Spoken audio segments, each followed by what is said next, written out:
face aux décisions qu'ils et elles ont dû prendre pour construire leur voie professionnelle, les invités de ce podcast ont cru au pouvoir des rencontres, à la folie de garder espoir et d'exposer leur vulnérabilité en demandant de l'aide. Des personnages inspirants qui, sans peur et sans phare, nous racontent leur parcours, les doutes et hésitations, et les rencontres qui, un jour, se sont transformées en opportunités. Je suis Philippine de Saint-Exupéry. J'ai moi-même eu plusieurs vies. J'ai été comédienne et réalisatrice, prof de sport. Je suis maintenant coach et l'une des conceptrices du parcours Chance. Et j'ai le bonheur de partager ces conversations avec vous. Vous écoutez Chance, le podcast qui défend l'égalité des chances professionnelles et la liberté de faire en sorte que son passé ne dicte pas son futur. Pour cet épisode, j'accueille au micro Alexia, qui vient nous raconter son parcours qu'elle qualifie de non linéaire.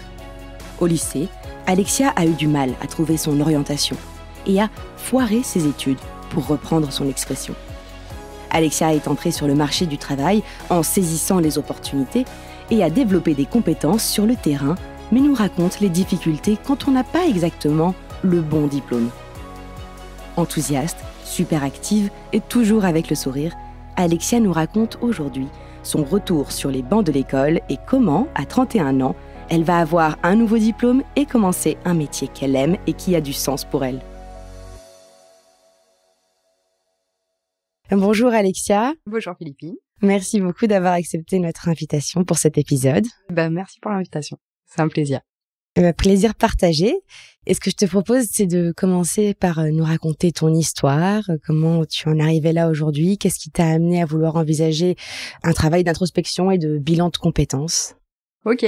Alors en fait, du coup moi mon parcours il est pas du tout linéaire. J'ai pas fait de carrière professionnelle. En fait, j'ai eu beaucoup de mal à m'orienter après le bac. C'est-à-dire que du coup, en fait, en terminale, quand il a fallu choisir les études pour plus tard, j'étais un peu bloquée. J'avais une idée, c'était de faire vétérinaire, et pendant ma terminale, j'ai fait un stage chez un vétérinaire qui m'a complètement, ça m'a pas. Je me suis dit, je me vois pas faire ça toute ma vie. Donc du coup j'étais un peu perdue parce que mes choix étaient faits sur post-bac à l'époque. Mes choix étaient faits et en fait je savais plus ce que je voulais faire. Donc un peu par défaut, je me suis dit je vais faire médecine, ça fera plaisir à ma mère. Ça lui a fait plaisir. 10 jours. Au bout de 10 jours, il m'a fallu 10 jours pour me dire mais qu'est-ce que je fais là, en fait, j'ai pas envie d'être médecin. Donc au bout de 10 jours, j'ai arrêté médecine et puis j'ai commencé à travailler, j'ai fait des petits boulots, j'ai livré des sushis dans Paris, voilà. Donc il s'est passé un an, l'année d'après, je me suis dit j'aimais bien les sciences, j'avais fait un bac S, je vais aller en licence de sciences. Je suis restée, j'ai tenu un semestre à peu près, mais je me suis dit mais en fait, je vois pas ce que je veux faire avec. Donc j'ai arrêté. Et à ce moment-là, en fait, je passais plus de temps au gymnase de la fac qu'en cours. Donc, je suis quand même, à partir de ce moment-là, allée voir un conseiller. Je suis allée au CIO de la fac. Je me suis dit, là, il faut vraiment que je trouve quand même ce que je vais faire. Et en est ressorti que la fac de sport, c'était pas mal pour moi. Donc là, je suis allée en fac de sport cette fois-ci et ça m'a beaucoup plu. J'aimais bien ce mélange en fait des matières littéraires, un peu psycho, sociaux, tout ça, et en même temps les sciences à côté et le sport surtout. Donc j'avais bien trouvé ma voie, j'étais pas mal du tout, sauf que mon corps il était pas trop d'accord et en fait au bout de 2 mois j'ai commencé à avoir des douleurs qui se sont intensifiées et au fur et à mesure en fait c'était plus gérable, donc j'ai arrêté la fac de sport au bout d'1 an et demi et puis du coup je suis sortie de mes études supérieures sans diplôme et à me dire maintenant je fais quoi. Donc je suis rentrée dans la vie active en passant un concours d'administration publique. J'ai passé un concours catégorie C. Je me suis dit avec mon bac ça devrait le faire. J'ai été reçue. J'ai travaillé à la préfecture de police de Paris pendant sur le papier, j'ai travaillé 4 ans. Dans les faits, au bout de 6 mois, je pouvais plus trop aller travailler à cause des douleurs. Et après, je suis tombée enceinte. Donc, après, j'ai enchaîné le congé maternité. Voilà. Donc après, j'ai eu mes enfants. La maternité a fait que ça ouvre aussi des nouveaux champs, des nouvelles perspectives. Et j'ai découvert le portage physiologique. Combien d'enfants tu as, juste? J'ai 2 enfants. J'ai un garçon et une fille qui sont très rapprochés. Donc, cool, mais en même temps, c'est plein de défis. Et le portage physiologique, donc? Ouais, le portage physiologique. En fait, j'ai découvert qu'on pouvait porter son bébé en écharpe, en porte-bébé et tout ça, sauf que c'est mieux d'être accompagné. Moi, j'ai commencé avec des vidéos sur YouTube et franchement, après coup, après formation, je me suis dit, j'ai de la chance que mon bébé ne tombe pas. D'accord, donc c'est vraiment une formation sur la façon de porter son bébé au quotidien. C'est ça. En fait, moi, je me suis formée pour accompagner après les parents, pour les aider justement à bien installer leur bébé en sécurité, leur apprendre à porter leur bébé. Donc, j'ai fait une formation certifiante pour être monitrice de portage. J'ai monté mon auto-entreprise en lien avec ça. Parce que en fait, je me suis rendu compte que quand on devient parent, on n'est pas accompagné, on n'a pas le mode d'emploi sur plein de sujets et notamment celui-ci. Donc celui-ci, il était accessible, c'était pas une formation diplômée d'État, donc je me suis dit je me lance là-dedans, mais je me voyais pas faire carrière là-dedans en fait. Je profitais de mon congé parental pour faire ça.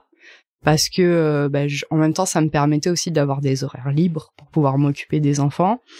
Et mais après, quand ils sont rentrés à l'école, je me suis dit ok, maintenant je fais quoi? Enfin, j'ai fait un petit peu de ça au début, mais après assez rapidement, il a fallu quand même que je trouve un travail parce que je pouvais pas vivre de ça à temps plein, quoi. Donc j'ai trouvé un travail dans un lycée en tant que assistante d'éducation. Au départ, c'était un peu un job alimentaire, mais grâce au manager, au CPE que j'ai eu, ça s'est transformé en plus qu'alimentaire. C'était vraiment un plaisir d'y aller et voilà. Malheureusement, ça a duré qu'1 an parce que c'est pas un travail dans lequel on peut évoluer. C'est 6 ans maximum et puis voilà, il se trouve que il y a des choses qui faisaient que je pouvais pas rester dans l'établissement où j'étais. Du coup, au bout d'1 an, j'ai mis fin à mon contrat et j'ai entamé un nouveau poste de commercial dans un club de foot. Donc vraiment, tout est décousu, hein. Y a rien à voir entre le début et bon. Et mais bon là, je me suis dit ok, j'ai 31 ans. Non, 30, du coup. J'ai 30 ans, j'ai atterri dans le club de foot, très bien. Très rapidement, j'ai vu que ça allait pas coller parce qu'en fait, ça faisait pas sens pour moi. En fait, je vendais des produits de sponsoring,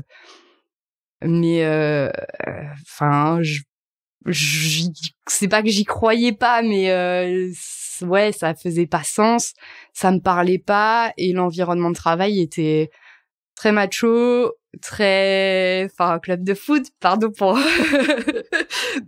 ceux qui aiment le foot, mais là c'était vraiment cliché quoi, cliché club de foot, on peut pas, voilà.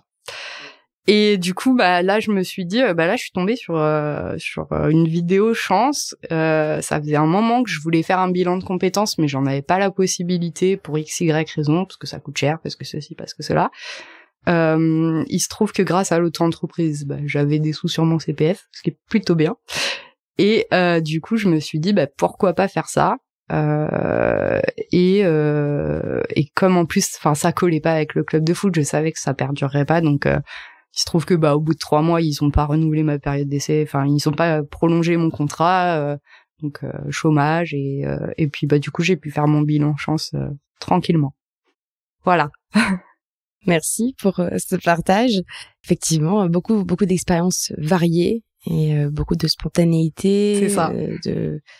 De liberté, de voyage dans ces différentes aventures professionnelles. J'imagine que tu as dû apprendre beaucoup de choses, alors à la fois durant tes formations, comme tu le dis, mais aussi sur le terrain. En fait, j'ai fait aussi pas mal d'associatifs, c'est-à-dire que j'ai été dans des associations aussi bien sociales, donc soit auprès de groupes d'ados ou de jeunes, ou soit en fait je fais aussi partie d'une association de chiens guides pour aveugles. Donc et en fait le milieu associatif c'est un endroit où on peut développer des compétences comme nulle part parce que tout le monde est bénévole et parce que sans les bénévoles ça marche pas. Et en fait du coup j'ai appris à faire du community management, j'ai appris à faire des visuels, à faire du graphisme. Et en fait le problème c'est que toutes ces compétences là, ça m'ouvrait un peu professionnellement un champ des possibles, mais pas complètement parce que c'est pas évident de faire ressortir ça sur un CV quoi. C'est parfois ouais c'est un peu compliqué et j'aurais bien aimé par exemple il y a un moment donné où j'envisageais où j'ai postulé en tant que community manager pour des boîtes et sauf qu'en fait j'avais une partie des compétences, alors pas toutes parce que on n'apprend pas sur le terrain comme on apprend dans une école, mais du coup c'était pas suffisant pour les recruteurs. J'avais pas d'expérience professionnelle en tant que telle, donc ça a été assez compliqué. Mais après ça a été, mon parcours en fait ça a été un peu une succession d'opportunités. J'ai vu ça, j'y suis allée, j'ai été prise. C'est cool, mais du coup, ça a pas été vraiment réfléchi, quoi. Et ça me manquait, en fait, de pas avoir réfléchi, qu'est-ce que j'ai envie de faire, en fait? Qui je suis? Et qu'est-ce que j'ai envie de faire? Voilà. Justement, en faisant le parcours chance, qu'est-ce que t'as appris fondamentalement sur toi que tu ignorais peut-être, sur ses envies, sur ses motivations, tes valeurs, parce que tu parlais de sens tout à l'heure aussi? C'est ça. En fait, je savais que j'avais besoin de sens, mais j'arrivais pas à poser des mots dessus. Et le travail d'introspection, en fait, donc toute la phase d'introspection au départ où on peut définir les moteurs, les qualités aussi, ça a été hyper difficile pour moi de ressortir le positif, ce que je sais faire, ce pourquoi je suis fière. Mais en fait, de poser les mots et de les voir écrits noir sur blanc, ça a permis de mettre de l'ordre, en fait, sur, mes moteurs dans la vie, par exemple, le premier, c'est de prendre soin des gens. Et en fait, du coup, à partir de là, et en fait, de les combiner ensemble, moi, mes moteurs, c'est de prendre soin, d'analyser, j'aime bien analyser les problèmes et trouver des solutions. Et en fait, de les combiner tous ensemble et de voir ce qui en ressort, du coup, ça a été une vraie chance pour le coup, parce que oui, j'avais jamais pris le temps de faire ce travail-là avant, quoi. Je savais globalement les qualités que j'avais, je savais que j'étais empathique et tout ça, mais mais j'arrivais pas à le mettre en lien avec la sphère professionnelle, en fait. Parce que pour rappel pour nos auditeurs, les moteurs sont ces actions qui font nous sentir vivants, qui nous font vibrer, qui sont beaucoup reliées à ce qu'on appelle l'état de flow en coaching, des choses qu'on pourrait faire des heures durant sans voir le temps passer. C'est ça.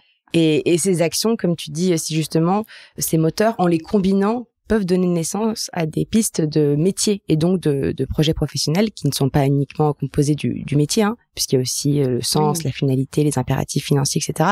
Mais c'est vrai qu'en tout cas, en termes de métier, de qu'est-ce que tu veux faire au quotidien, voilà, juste pour un rappel de ce que sont les moteurs. Et donc là, tu as découvert, donc toi, prendre soin, analyser, il y en avait un autre ou... Observer, analyser et résoudre. Ouais.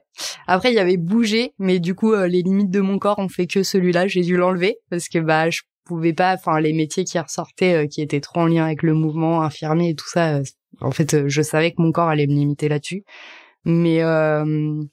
Mais du coup, il y avait les moteurs et aussi de poser les mots sur le sens aussi.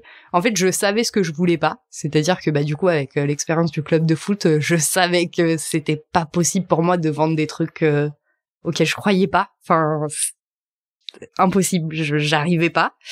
Mais du coup, je savais pas complètement ce que je voulais. En tout cas, j'avais pas posé les mots clairement dessus avant de faire le parcours chance.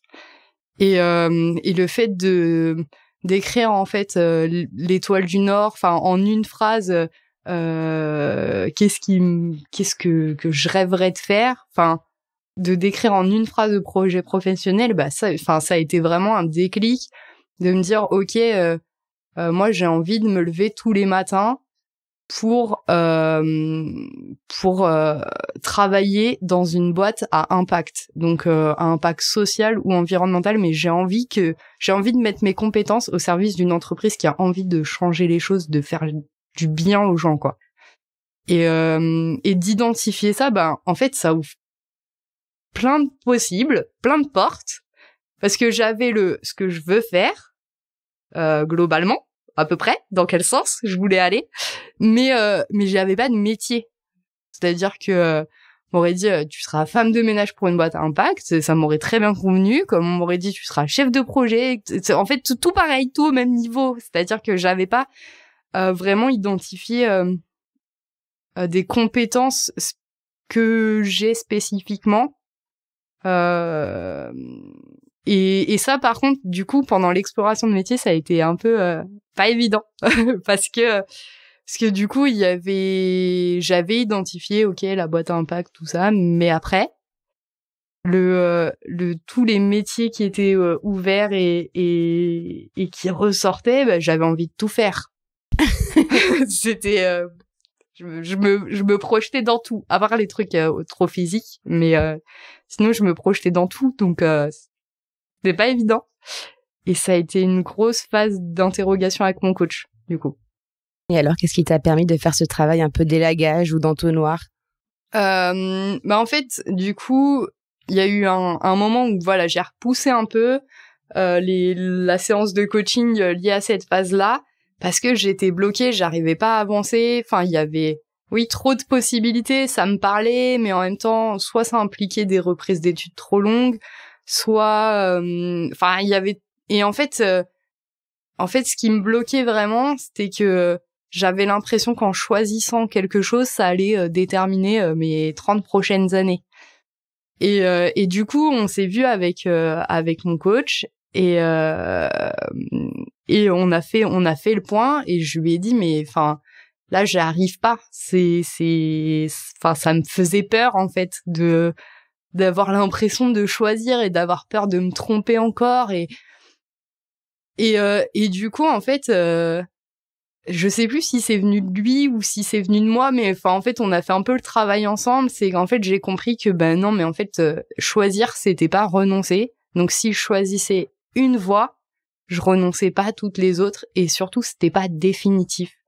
C'est choisissais d'ouvrir une porte, mais si je changeais après c'était pas grave, c'était ok, il y avait pas de souci quoi. Et à partir du moment où j'ai accepté ça, ben du coup ça a complètement changé, enfin ça a changé le reste du parcours aussi parce que alors j'ai pas trouvé le métier en soi sur l'explorateur de métier parce qu'il est pas dedans.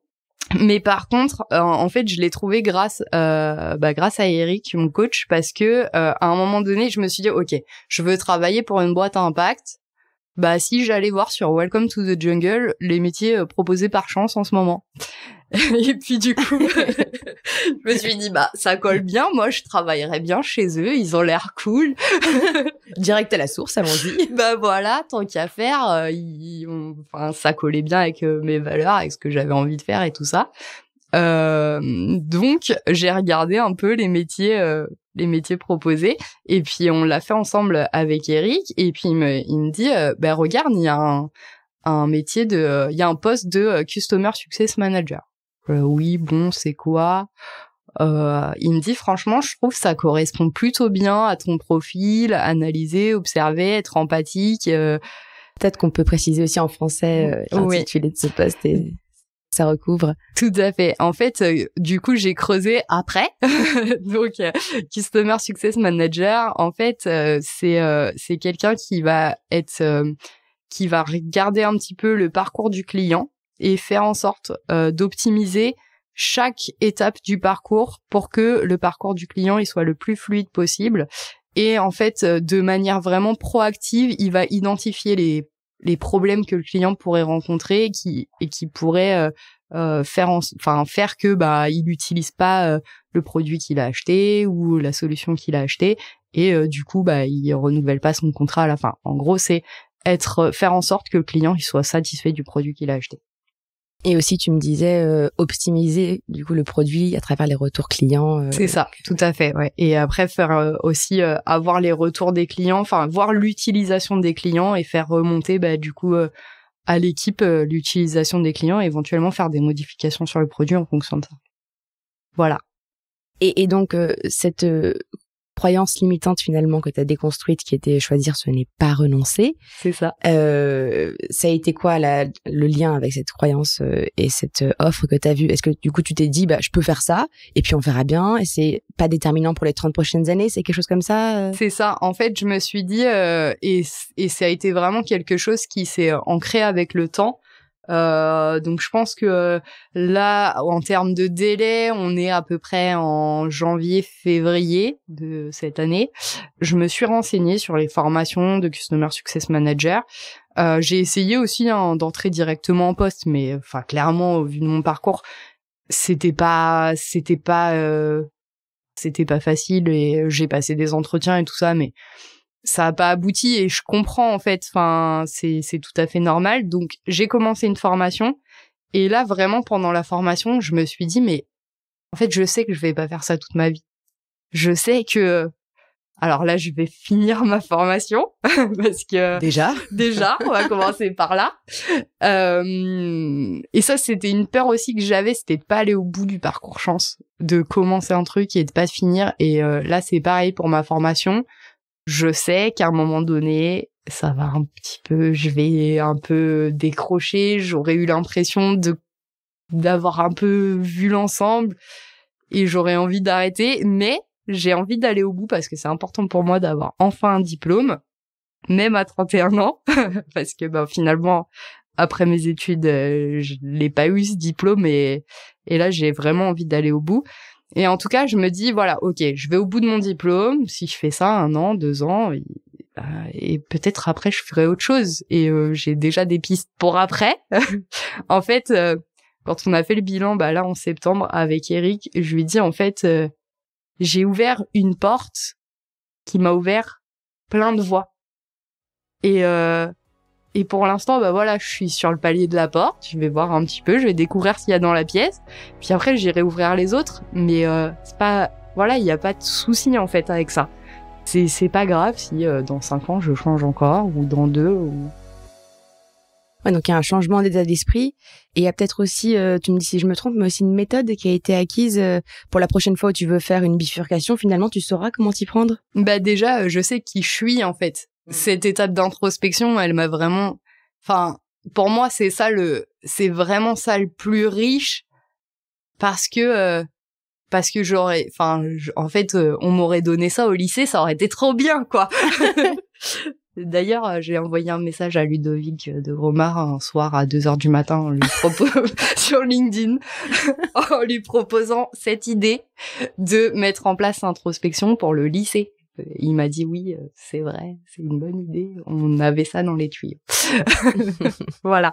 Mais du coup, c'est en fait le fait de me connaître, de savoir qui je suis, ce qui me motive, ce qui me fait me lever le matin, ça change tout en fait.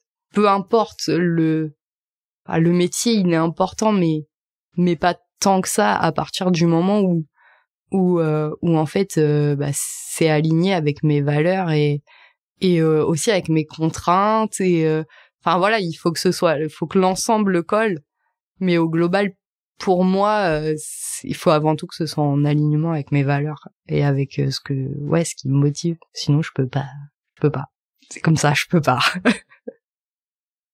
Il y a quand même quelque chose qui ressort pas mal en fil rouge, qui est cette grande énergie que t'as. Et tu disais tout à l'heure, même à la fac de sport, t'aimais le mélange des matières. Et puis là, t'as envie de faire plein de choses. Tu penses déjà à la prochaine piste, au coup d'après, t'as peur de pas aller au bout, etc. Et en même temps, un de tes moteurs plus corporels, même si malheureusement tu peux pas forcément le suivre, c'était bouger. Et donc, je sens qu'il y a quand même quelque chose où t'as besoin d'être un peu partout à la fois, hyper curieuse. Ouais. Et est-ce que ça, c'est quelque chose que tu retrouves aujourd'hui, dans ton nouveau projet professionnel? Bah là déjà j'apprends, je retourne à l'école. En fait, si apprendre c'était un métier, j'aurais fait ça. Mais en fait, juste le fait d'apprendre des nouvelles choses, c'est quelque chose que j'adore. Donc, enfin là à l'école ils le savent, mes camarades et tout ça, ils savent que j'écoute 10 000 podcasts tout le temps. Je suis aussi, enfin dès qu'il y a le mot de podcast qui sort, ils se retournent tous vers moi parce que voilà. En fait, vraiment j'aime être dans une dynamique d'apprentissage.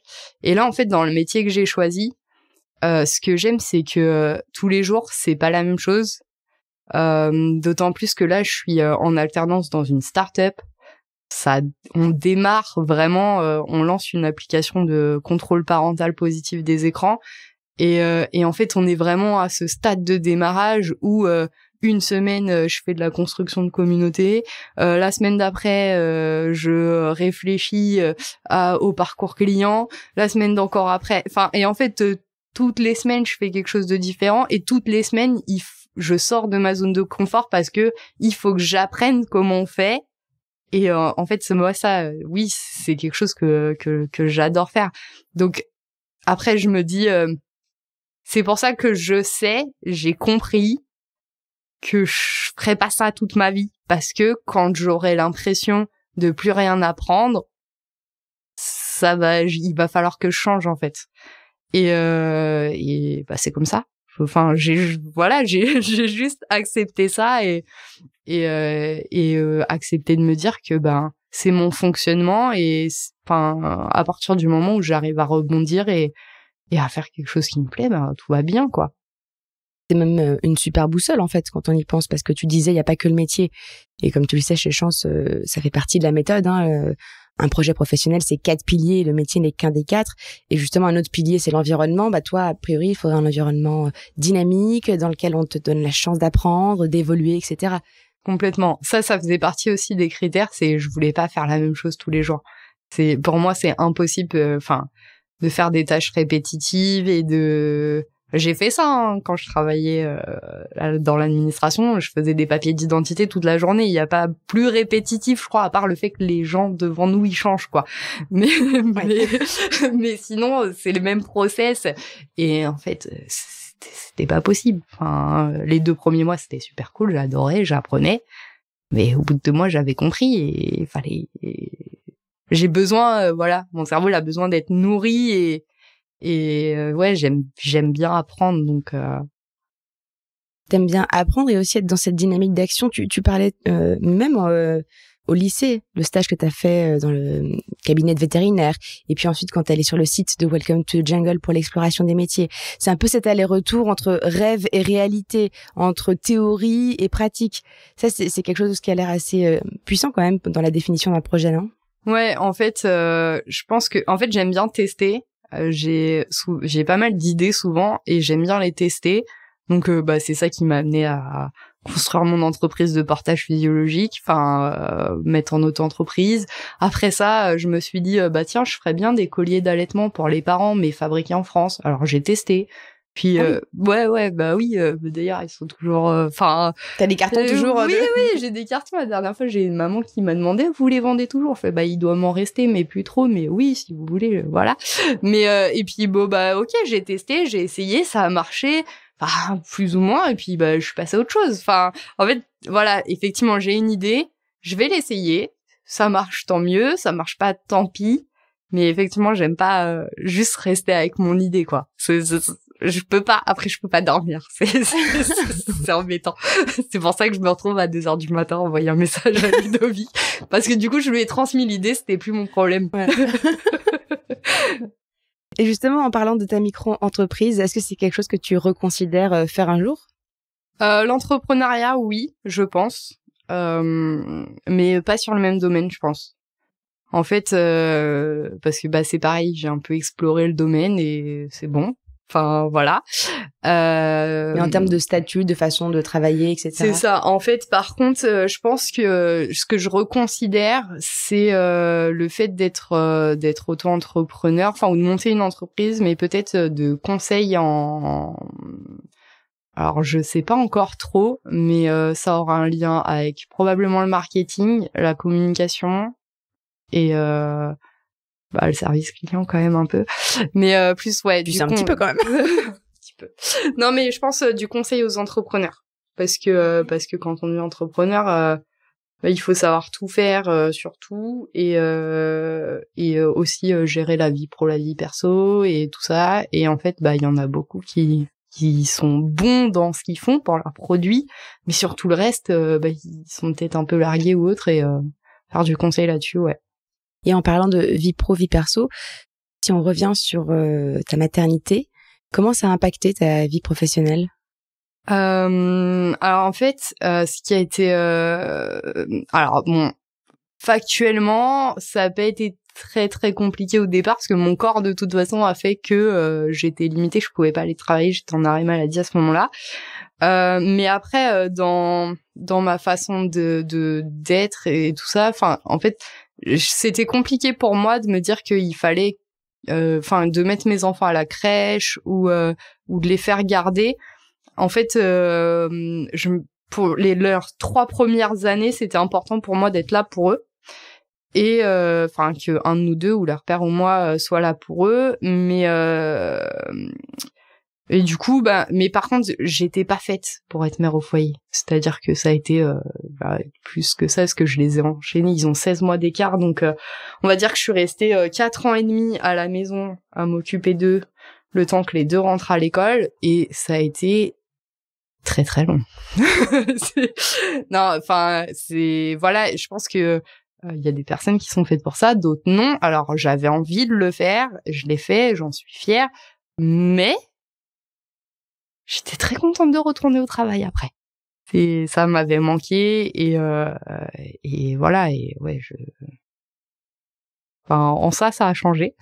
Ça a changé aussi par rapport aux contraintes, parce que en plus le parcours chance, il est arrivé dans une période où je me séparais du papa de mes enfants.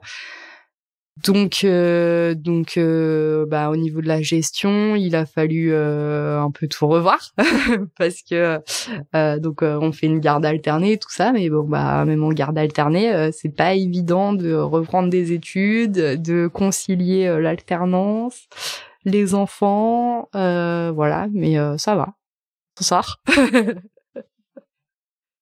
Et si je remonte un peu sur ce que tu as dit tout à l'heure, tu as dit que c'était difficile pour toi, de revenir sur tes qualités. Ouais. Pourquoi ? Parce que j'ai pas trop confiance en moi, et j'ai du mal à voir le positif. En fait, j'ai un peu un syndrome de l'imposteur, un peu beaucoup, et du coup j'ai tendance souvent à minimiser en fait mes réussites ou mes qualités, et parfois en fait c'est vrai que parfois il y a des choses que je fais un peu facilement, naturellement, mais du coup quand je me dis c'est rien quoi, c'est facile, c'est facile, on s'en donc fout. ouais, voilà, et c'est vrai que du coup ça a été un peu compliqué effectivement de sortir. Plus que mes qualités, je crois que ça a été vraiment mes réussites, quoi. Si je reprends mon parcours chance aujourd'hui, il doit y en avoir 2, je crois. J'ai pas pu faire plus. Est-ce que c'est un exercice trop difficile si je te demande de nous les partager ? La première, je m'en souviens, c'était pas ouf, mais si, quand même, je suis fière de moi. J'ai arrêté de fumer pendant 7 ans. Bon, j'ai repris, bravo. Mais voilà, mais quand même. Et la deuxième, je sais plus. Franchement, aujourd'hui, si je dois dire, déjà, j'ai réussi à aller jusqu'au bout du parcours chance. Déjà, je suis fière de moi. C'est bon. Et presque de ta formation. Et là, j'ai commencé mon alternance en septembre pour 1 an. Donc, il me reste 1 an, il me reste 10 mois, quoi. Mais t'es à la fois sur les bancs de l'école et à la fois en entreprise.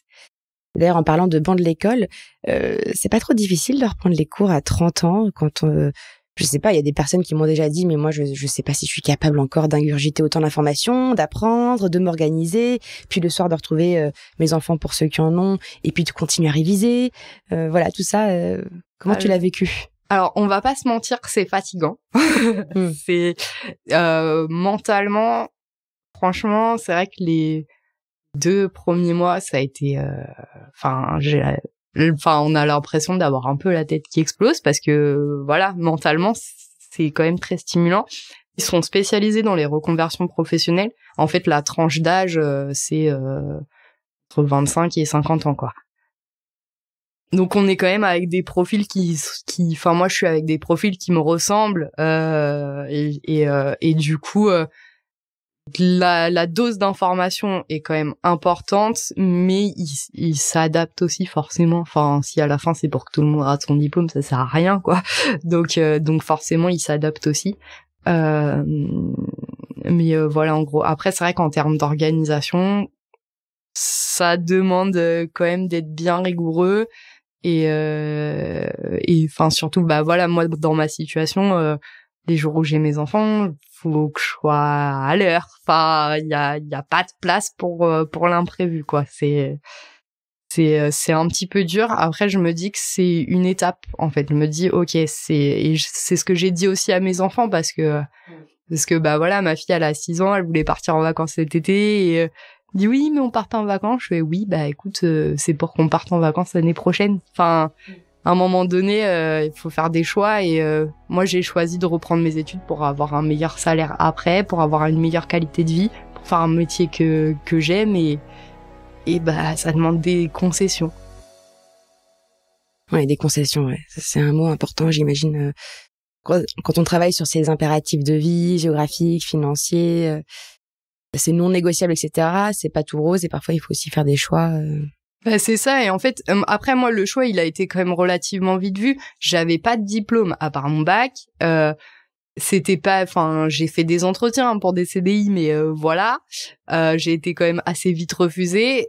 À un moment donné, entre aller faire n'importe quel métier qui m'était accessible et où j'aurais été payé le SMIC, ou aller en formation et être payé le SMIC, et sortir avec un diplôme et sortir avec un autre niveau de vie, bah oui, c'est 1 an de concession, mais derrière, il y a mieux, quoi.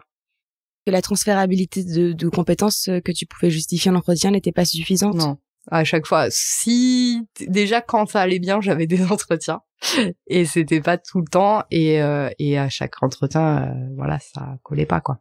Enfin, ça collait pas parce que moi je me sentais plus ou moins à l'aise, mais le recruteur en face, et forcément il en doutait, mais parce que j'avais pas d'expérience sur le métier sur lequel je postulais. Et quand on regarde mon parcours professionnel, bah, moi à la place d'un recruteur, j'aurais douté aussi, quoi.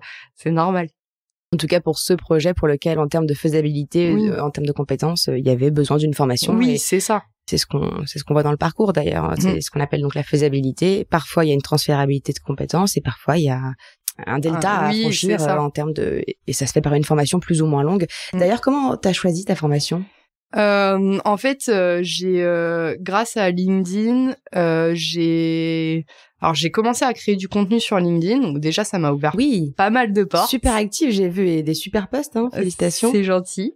Mais ouais, en fait ça m'a ouvert pas mal de portes différentes sur de contacts, et en fait du coup dans les contacts que j'avais, il y avait une personne qui faisait cette école-là. Il se trouve que je sais plus trop comment, je suis allée voir un petit peu ce qu'il faisait, et c'est une des rares écoles, parce qu'aujourd'hui c'est pas encore un métier qui est très connu, et en fait c'est une des rares écoles qui propose une formation sur ce métier-là. Donc c'était tout trouvé un peu. Voilà. Donc là, t'as pu t'appuyer sur les réseaux sociaux pour choisir ton école. C'est ça. En fait, du coup, je me souviens, je lui ai demandé, je lui ai dit, au fait, j'ai vu que t'étais à Rocket School, j'avais regardé moi de mon côté aussi Rocket School, et puis du coup, je lui ai posé toutes les questions en amont que j'avais à lui poser sur formation, le sérieux, enfin.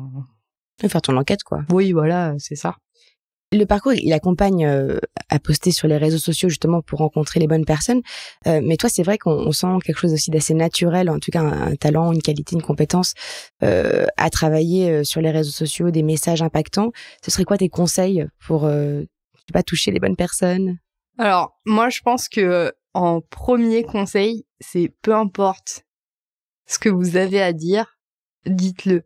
En fait, à partir de créer du contenu de manière régulière, en fait, ça vient au fur et à mesure. C'est-à-dire que le premier post, forcément, c'est pas le même que le 10e, et le 10e est meilleur, et le 20e est meilleur, et etc., etc.